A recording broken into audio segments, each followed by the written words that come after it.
Headline এবং banner দেখে বুঝতে পারছেন যে আমি বলছি আপনাদেরকে ক্রিকেট, পানি, ভিসা, তিন দিকেই বিপদ, মানে ত্রিমুখী বিপদ শুরু হয়ে গেছে বাংলাদেশের উপর।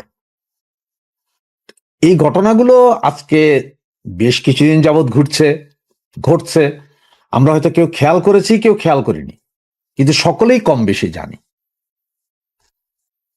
তো কম বেশি জানতে বলতে দেখেন, ক্রিকেট নিয়ে কি হয়েছিল যে মুস্তাফিজ আমাদের একজন ক্রিকেটার, বাংলাদেশের খ্যাতনামা ক্রিকেটারই মুস্তাফিজ, তাকে আপনার শাহরুখ খানের দলে নেওয়া হয়েছিল 12 কোটি টাকা, মানে 9.25 লক্ষ রুপি, 12 কোটি টাকা প্রায় টাকায় বাংলাদেশে এই ক্রিকেটারকে নেওয়া হয়েছিল খেলার জন্য। কিন্তু সেখানে ভারতীয় বাঙালিদের প্রতিরোধের মুখে শেষ পর্যন্ত তাকে সেখান থেকে বের করা হয়েছে যে না, আমরা আর আপনাকে নিতে পারছি না, কারণ দেশের লোকজন পছন্দ করতেছে না। এইটা নিয়ে বাংলাদেশের বাঙ্গুদের চরম খেপা।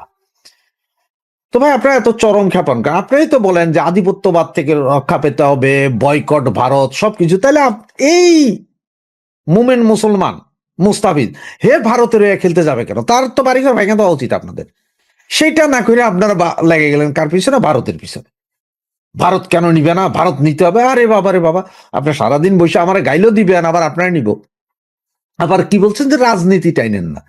রাজনীতি না টানলে এই যে সাকিবুল হাসান ওয়ার্ল্ডের সেরা প্লেয়ার, তো 1 নম্বর ছিল, সারা ওয়ার্ল্ডের বেস্ট প্লেয়ার হিসেবে 1 নম্বর তো বেশ কয়েক বছর ছিল, এখনো মনে হয় নাকি এখন নাই মনে হয়, বেশ কয়েক বছর সে ছিল কানাডা। সে খালি আওয়ামী লীগের এমপি কেন হয়েছে এই জন্যই আপনার দোসর, এই জন্যই সে মার্ডারার বানাই দিলেন। তাহলে এখন ভারতীয়রা কইতেছে এও মার্ডারার, যতগুলো হিন্দু মরছে বাংলাদেশে সবগুলোর পিছনে মোস্তাফিজ আছে। কথা সেম না?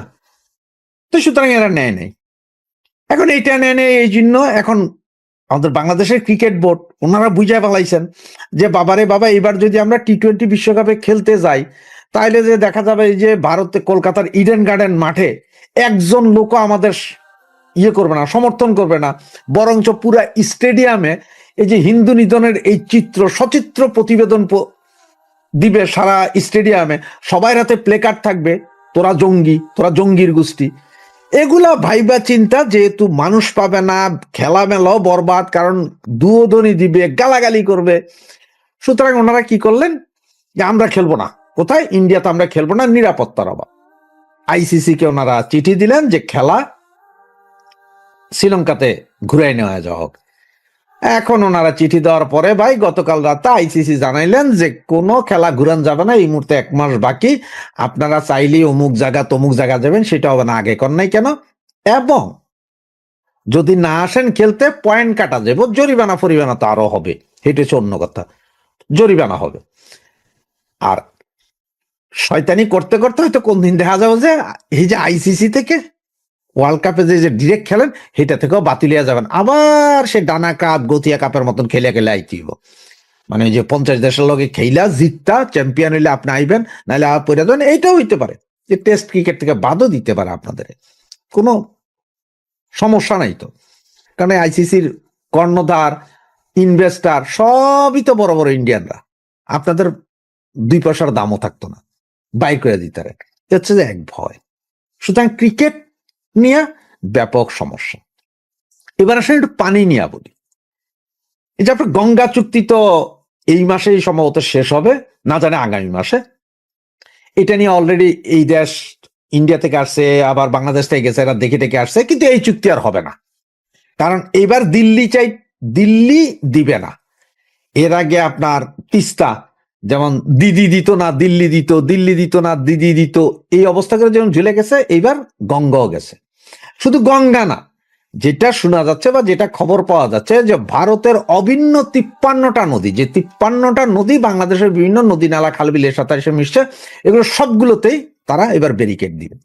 এখন আপনারা তো অনেকে বলতে পারেন যে আরে ভাই, ওরা পানি না দিলে কি হবে, বন্যার সময় পানি না, তখন তো ডুবে যাবে না। ভাই, যখন দরকার তখন পানি ছাইড়া দিবে, আর যখন আপনাদের দরকার হবে তখন ওরা পানি দিবে না। পানি নেই, দিচ্ছি না, চুক্তি নেই, আমার দেশের দরকার। আর পানি যখন বেশি হবে, বৃষ্টির পানি বেশি হইতেছে, বাস ছেড়ে দিব ছাইরা, আরে ওইদিকে যাইতেছে, আমার কি? আপনি এখানে বাদ দেন, ওই যে কইছিলেন না ফারাক্কা বাদ দিবেন, আর একটা তিস্তা বাদ দিবেন। সুতরাং শুকাইয়া মারবে, মানে পানি, যেটা বলা হচ্ছে যে সারা পৃথিবীতে এক সময় পানি নিয়ে যুদ্ধ হবে, সেই পানি যুদ্ধ শুরু হয়ে গেল। এখন কি করবেন বঙ্গু মুসলমানেরা? 53টা নদীর পানি যদি বন্ধ করে দেয়, আপনারা হাইগা হোসার জন্য পানি পাইবেন না। এমনিও তো মুইটা তো আর টিস্যু পেপার ব্যবহার করতে পারেন না, যার কারণে একটা ফতোয়া জারি করছেন আপনারা যে পাথর দিয়া নুনু মোছেন, তো সেটা করবেন পায়খানা করে সেটা দিয়া মুছবেন, আর নাই তো নিজের লুঙ্গি দিয়া নিজে মুছবেন, কারণ এছাড়া তো আর উপায় নেই। পানি দিয়া একটা গ্যাদারিং শুরু হইতেছে মানে অলরেডি হয়ে গেছে। কোনো চুক্তি হবে না, নট এ সিঙ্গেল চুক্তি, সব চুক্তি হচ্ছে হবে, কোনো সমস্যা নাই। কারণ হচ্ছে যে এই গঙ্গা চুক্তি বা গঙ্গার পানি বন্টন, এরপরে ফারাক্কাবাদ, এগুলো নিয়ে কিন্তু একসময় কিন্তু আপনার জাতিসংঘে গেছিলেন জিয়া রহমানের আমলে, কোনো ফায়দা হয়নি, জাতিসংঘ কিছু করতে পারেনি। এইদিকে আপনাদের দুর্ভাগ্য, নির্বাচনের জন্য জাতিসংঘ সহ বিদেশি যেসব মিশনগুলোকে আসতে হয়, কেউ আসতে রাজি হয় নাই। পৃথিবীর সবচেয়ে ভালো একখান নির্বুদ্ধিতার কাম করছেন, বললেন যে কি আসেন আপনারা নির্বাচন দেখেন, আপনাদের খানা দানা, হোটেলে থাকার পয়সা, পকেট খরচের পয়সা, প্রয়োজনে কন্যার পয়সা দেবো, তারপরে আসেন একটু বৈধতা দিয়ে যান। সেটা করতে কেউ রাজি হয় না। এদিকে টিআইবি হারমাত গুলো কি কইছে যে না না না, এটা তো হয় না, এটা তো হয় না, এইভাবে আপনারা ভাড়াটিয়া লোক আইনা আপনারা দেখাইবেন যে নির্বাচন সুষ্ঠু হয়েছে, এটা হবে না। হ্যাঁ, পৃথিবীর সব দেশই সমালোচনা করতেছে যে এটা কি, আমরা কি ভাড়াটিয়া গুন্ডা যে তুমি আমাদের সব দিবে, আমরা যে তোমার এখানে যাব? সুতরাং ওইখানে ধরা। এবার আসেন ভিসা। অলরেডি বাংলাদেশের পাসপোর্টের উপরে পৃথিবীর বিভিন্ন দেশ ভিসা দেওয়া অলরেডি বন্ধ করে দিছে। যেখানে আগে আমরা নেপাল ভুটানে সরাসরি যাইয়া পোর্ট এন্ট্রি ভিসা পাইতাম, সেটাও এখন দেওয়া হচ্ছে, সরাসরি ব্যাক করাই দিচ্ছে আমাদেরকে। মিডল ইস্টের বিভিন্ন দেশ থেকে আমাদেরকে ব্যাক করানো হচ্ছে, ইউরোপ থেকেও ব্যাক করানো হচ্ছে। এই জায়গায় কালকে থেকে আমেরিকা আবার নির্দেশ জারি করে দিয়েছেন। কি সেইটা হচ্ছে প্রথম যেটা দিছে, সেটা হচ্ছে বাংলাদেশি যারা আমেরিকাতে থাকে তারা সব নাকি খালি সরকারি বেনিফিটের পয়সা খাইয়া থাকার চিন্তা। হেরাজ এই হারামজাদাগুলো ওইখানে বেনিফিট খায়, সব কিন্তু নামাজ পড়ে 5 ওয়াক্ত, হুজুর সব জার্গ হুজুর, ওইখানে সরকারি বেনিফিট খাইব আর হালাল হারাম নিয়ে কথা কইব। আর বাংলাদেশেও যে চোরাই কাম করে, 2 নম্বরই কাম করে, মানে সরকারের ট্যাক্স না দিয়ে কাম করে, সেই টাকা দিয়ে বাংলাদেশের বাড়ি গাড়ি ব্যবসা বাণিজ্য করে। এই হচ্ছে যে আমেরিকা। তো এটা ধরা খাইছে, এটা প্রকাশ করে দিছে। এরপরে এখন কইলো যে $18,000 মিনিমাম, তার মানে $18,000 তো না, আরো বেশি মনে হয়, 18 লাখ টাকার সমপরিমাণ, 15 থেকে 18 লাখ টাকার সমপরিমাণ টাকা গ্যারান্টি মানি রাইখা ভিসা নিয়ে যাইবেন। সেটা আবার কেমনে যাবেন? 3টা এয়ারপোর্টে নামতে পারবেন, সুনির্দিষ্ট 3টা এয়ারপোর্ট। এই 3 এয়ারপোর্ট দিয়ে আপনি নামবেন, এই 3 এয়ারপোর্ট দিয়ে আপনাকে বেরিয়ে যেতে হবে। এমন আছে হয়তো ওই টাকা যেটা আপনি দিয়ে এখান থেকে ভিসা নিয়ে গেছেন, সে ওখান থেকে বলছে না তোমার ঢুকতে দিব না, তোমার বাইরে গেছে। এই টাকা পাইতে তো আরো 6 মাস। সুতরাং এত 18 লাখ টাকা একদিকে জমা রাখবেন, আবার আরো টাকা খরচ করবেন, ভাই বিশাল ঝামেলা। মানে আপনারে এখন ভিসা না দেওয়ার বা আমেরিকাতে না যাওয়ার জন্য আপনার এই পায়তারা চালাইতেছে। পায়তারাটা চালাইতেছে ওই যে আমাদের বিশিষ্ট কাকা ইউনূস, ইন্টারন্যাশনাল প্লেয়ার, যাকে ডোনাল্ড ট্রাম্প এখনো খোঁজে। কই সেই নোবেল বাইটটা দানার ওজনে হাঁটতারে না, সেই মিক্রো ক্রেডিট গরিবের রক্ত চোষা, সে কোথায়? সে যেখানে যাবে সেখানেই বিপদ, সেখানেই আল্লাহর গজব। আপনারা সবাই তো কোন মুসলমান না, আপনারা সবাই তো বলতেন যে সুদ ঘুষকে আল্লাহ পছন্দ করে না, সুদীদের উপরে আল্লাহর গজব আছে। তো সুদী এখন আপনাদের মাথার উপরে বৈশা রয়েছে, এখন আপনাদের ভিসার উপরে গজব পড়ছে, পানির উপরে গজব পড়ছে, নির্বাচনের উপর গজব পড়ছে, এদিকে আবার ক্রিকেট খেলার উপরে গজব পড়বে। আগামী আর কয়দিন পরে আরো কিসের উপরে গজব পড়ে সেটা একটু দেখতে থাকেন। হ্যাঁ, আমরাও দেখি। বাংলাদেশের টেকনাফ থেকে তেতুলিয়া, সুন্দরবন থেকে জাফলং, কোথাও অধ্যাপক ইউনূস ঘোষিত ইতিহাস সেরা ভোটের আমেজ বলতে কিছুই পাওয়া যাচ্ছে না। আবার নিয়ন্ত্রিত নির্বাচনের লেভেল প্লেইং ফিল্ড নিয়ে সরকারের মিত্রদের মধ্যে চলছে নানা ধরনের টানাপোড়েন। অধ্যাপক ইউনূসের কার্যালয়ের চিন্তা হলো বাংলাদেশের মানুষের মধ্যে ভোট নিয়ে যে ইমেজ তৈরি হয়েছে, তাতে গণভোটে না জয়যুক্ত হলে আম ছালার স্বপ্ন একসাথে শেষ হয়ে যায়। দেশের মানুষের মধ্যে আগ্রহ সৃষ্টিতে ব্যর্থ হওয়া এই নির্বাচন থেকে বিদেশিরাও মুখ ফিরিয়ে নিতে শুরু করেছে। নির্বাচন কমিশন সূত্রে জানা গেছে, এর মধ্যে 26টি দেশ ও 7টি আন্তর্জাতিক সংস্থার মোট 83 জনকে প্রধান নির্বাচন কমিশনার এম নাসিরুদ্দিন চিঠি পাঠিয়েছেন। কিন্তু এর মধ্যে বেশিরভাগ প্রভাবশালী দেশ ও সংস্থা তাদের অনাগ্রহের কথা এরই মধ্যে অনানুষ্ঠানিকভাবে জানিয়েছে। জাতিসংঘ বলেছে বাংলাদেশের নির্বাচনে পর্যবেক্ষক পাঠানোর পরিকল্পনা নেই তাদের। গত 1 নভেম্বর বাংলাদেশের অন্তর্ভুক্তিমূলক ও বিশ্বাসযোগ্য নয় এমন নির্বাচনে সহযোগিতা থেকে সরে আসতে জাতিসংঘের প্রতি আহ্বান জানিয়ে চিঠি দিয়েছিল আওয়ামী লীগ। জানা গেছে নির্বাচনে সব দল অংশ নিতে না পারায় এবং আইন শৃঙ্খলা পরিস্থিতির উন্নতি না হওয়ায় সরকার সমর্থক কিছু সংস্থা ও দেশ ছাড়া বেশিরভাগ বিদেশিরাই পর্যবেক্ষণে আসতে আগ্রহী নাই। এমন পরিস্থিতিতে বিদেশিদের আকৃষ্ট করতে নির্বাচন কমিশন দিয়েছে লোভনীয় অফার। বিদেশি পর্যবেক্ষকদের আবাসন বা অ্যাকোমোডেশন ও ফুড বা খাবারের যাবতীয় ব্যয়ভার বহন করার ঘোষণা দিয়েছে নির্বাচন কমিশন। কমিশনের এই অদ্ভুত সিদ্ধান্ত নিয়ে এর মধ্যে বিতর্কের ঝড় উঠেছে। ট্রান্সপারেন্সি ইন্টারন্যাশনাল বাংলাদেশ বা টিআইবির বিদেশি নির্বাচন পর্যবেক্ষকদের থাকা খাওয়ার খরচ বহনের নির্বাচন কমিশনের সিদ্ধান্তকে অপরিণামদর্শী, বৈষম্যমূলক এবং স্বার্থের দ্বন্দ্ব সৃষ্টিকারী বলছে। সবচেয়ে বড় কথা হলো আন্তর্জাতিক নির্বাচন পর্যবেক্ষণ নীতিমালা অনুযায়ী ইইউ বা কমনওয়েলথের মতো নামকরা সংস্থাগুলো কোনো দেশের টাকায় নির্বাচন পর্যবেক্ষণে যেতে পারে না। প্রশ্ন হলো নির্বাচন কমিশন আসলে দেশের টাকা দিয়ে কোন ভুইফোর সংস্থাগুলোকে আনতে এমন ঘোষণা দিল?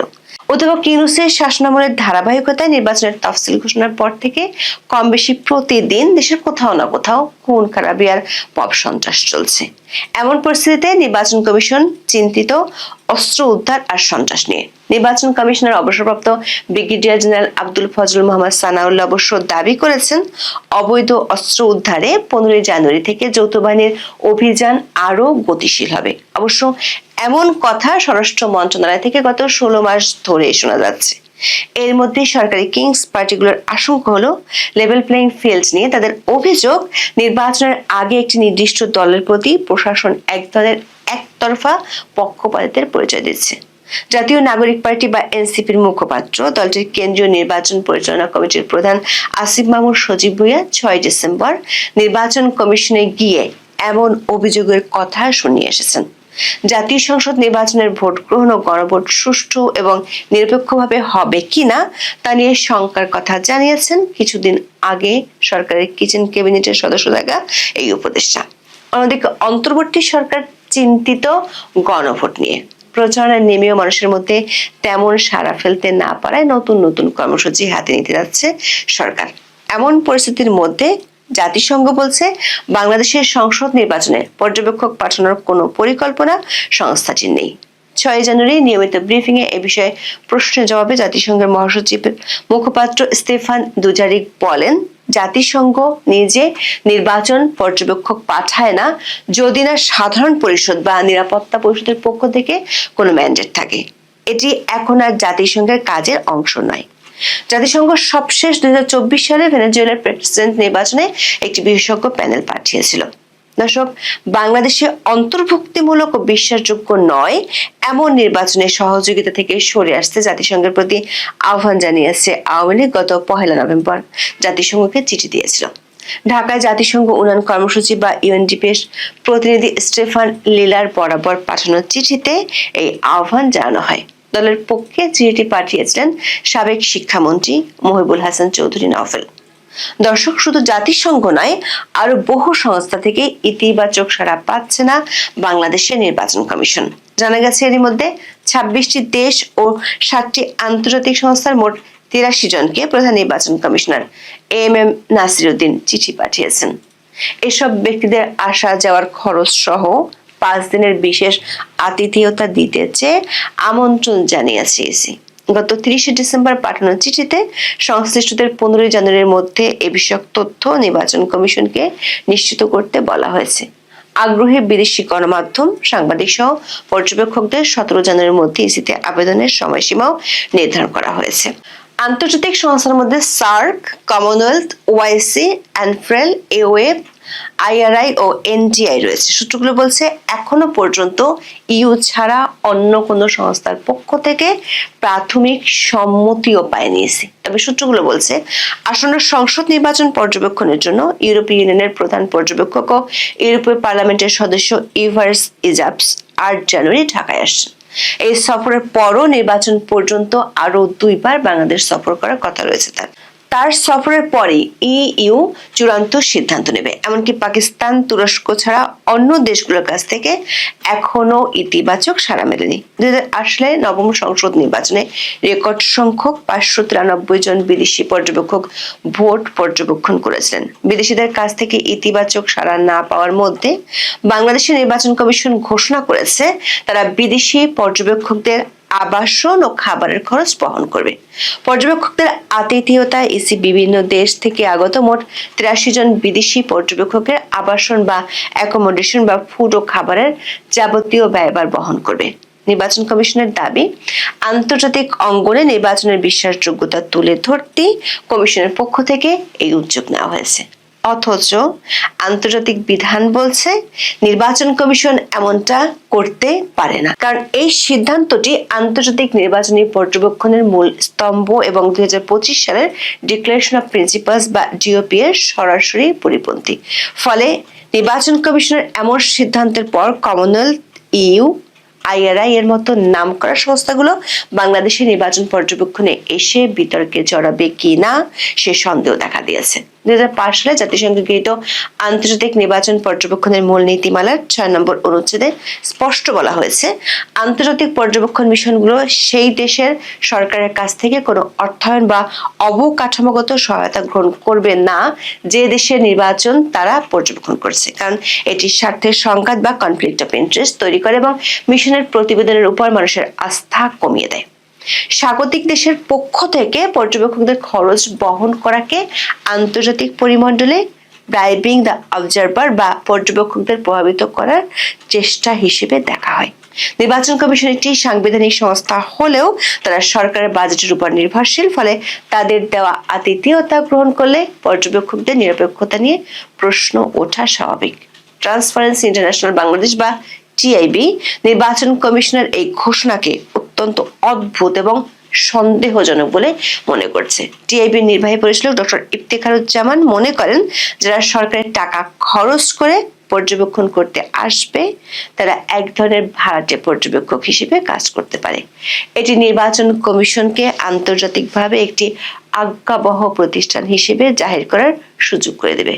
যখন একজন পর্যবেক্ষক ইসির টাকায় 5 তারকা হোটেলে থাকবেন এবং তাদের সরবরাহকৃত খাবার খাবেন, তখন সেই পর্যবেক্ষকের পক্ষে ইসির ভুল বা জালিয়াতি নিয়ে নিরপেক্ষ প্রতিবেদন দেওয়া নৈতিকভাবে কঠিন হয়ে পড়ে। এটি একটি গাইড ট্যুরের মতো পরিস্থিতি তৈরি করে, যেখানে আয়োজক দেশ কেবল তাদের সুবিধাজনক দৃশ্যগুলোই বিদেশিদের দেখাতে চায়। টিআইবি বলছে এই সিদ্ধান্ত স্পষ্টতই বৈষম্যমূলক, কারণ বিদেশি পর্যবেক্ষকদের জন্য এমন সুবিধা দেওয়া হলে দেশি পর্যবেক্ষকদের ক্ষেত্রেও একই ব্যবস্থা প্রযোজ্য হওয়া উচিত। সবশেষ জর্জিয়ায় 2024 সালের নির্বাচনে এ ধরনের ভাড়া করা 23 জন বিদেশি পর্যবেক্ষক অংশ নেওয়ার ঘটনা নিয়ে সমালোচনা হয়। টিআইবি বাংলাদেশের নির্বাচন কমিশনের অফার করা এই সুবিধা না নেওয়ার জন্য বিদেশি পর্যবেক্ষকদের প্রতি আহ্বান জানিয়েছে। দর্শক, বাংলাদেশে অবাধ, সুষ্ঠু, নিরপেক্ষ, অন্তর্ভুক্তিমূলক একটি জাতীয় সংসদ নির্বাচনের দাবি বহুদিনের। বিদেশিদের পক্ষ থেকেও বিভিন্ন সময় এ ব্যাপারে বলা হয়েছে। নানান টালবাহানার পর সরকারের পক্ষ থেকে 12 ফেব্রুয়ারি নির্বাচনের ঘোষণা দেওয়া হয়েছে, কিন্তু সে নির্বাচন নিয়ে দেশের মধ্যে যেমন আবহ তৈরি হচ্ছে না, তেমনি বিদেশিদের মধ্যেও আগ্রহ দেখা যাচ্ছে না। প্রশ্ন হলো, এমনটা হচ্ছে কেন? 2008 সালে পর্যবেক্ষক পাঠিয়েছিল এমন 2টি দেশের কূটনীতিকরা বলছেন, আগের মতোই বাংলাদেশের এবারে নির্বাচন একটি প্রেডিক্টেবল ড্রামা বা পূর্ব নির্ধারিত নাটকে পরিণত হচ্ছে কিনা তা নিয়ে তাদের আশঙ্কা আছে। ইলেকশন না হয়ে সিলেকশন হলে সেটির জন্য বিদেশি সংস্থাগুলো লক্ষ লক্ষ ডলার খরচ করতে চায় না। ওই 2 কূটনীতিক বলছেন, আওয়ামী লীগকে বাদ দিয়ে নির্বাচন হচ্ছে, আওয়ামী লীগের সহযোগী দলগুলো চাপের মধ্যে আছে, ফলে এই নির্বাচন অন্তর্ভুক্তিমূলক হবে না এমন আশঙ্কা থেকেই যাচ্ছে। আন্তর্জাতিক পর্যবেক্ষকরা এমন নির্বাচন পর্যবেক্ষণ করতে চায় না যেখানে প্রধান একটি রাজনৈতিক শক্তিকে আগে ভাগে মাঠ থেকে সরিয়ে দেওয়া হয়েছে। যেমন কমনওয়েলথের মহাসচিব তার সফরে বাংলাদেশের অন্তর্বর্তী সরকারকে অন্তর্ভুক্তিমূলক নির্বাচন আয়োজনের পরামর্শ দিয়ে গিয়েছিলেন। জানা গেছে অন্তর্ভুক্তিমূলক নির্বাচন না হলে কমনওয়েলথ ও এর বেশিরভাগ সদস্য রাষ্ট্র পর্যবেক্ষক পাঠানোর সম্ভাবনা খুবই ক্ষীণ।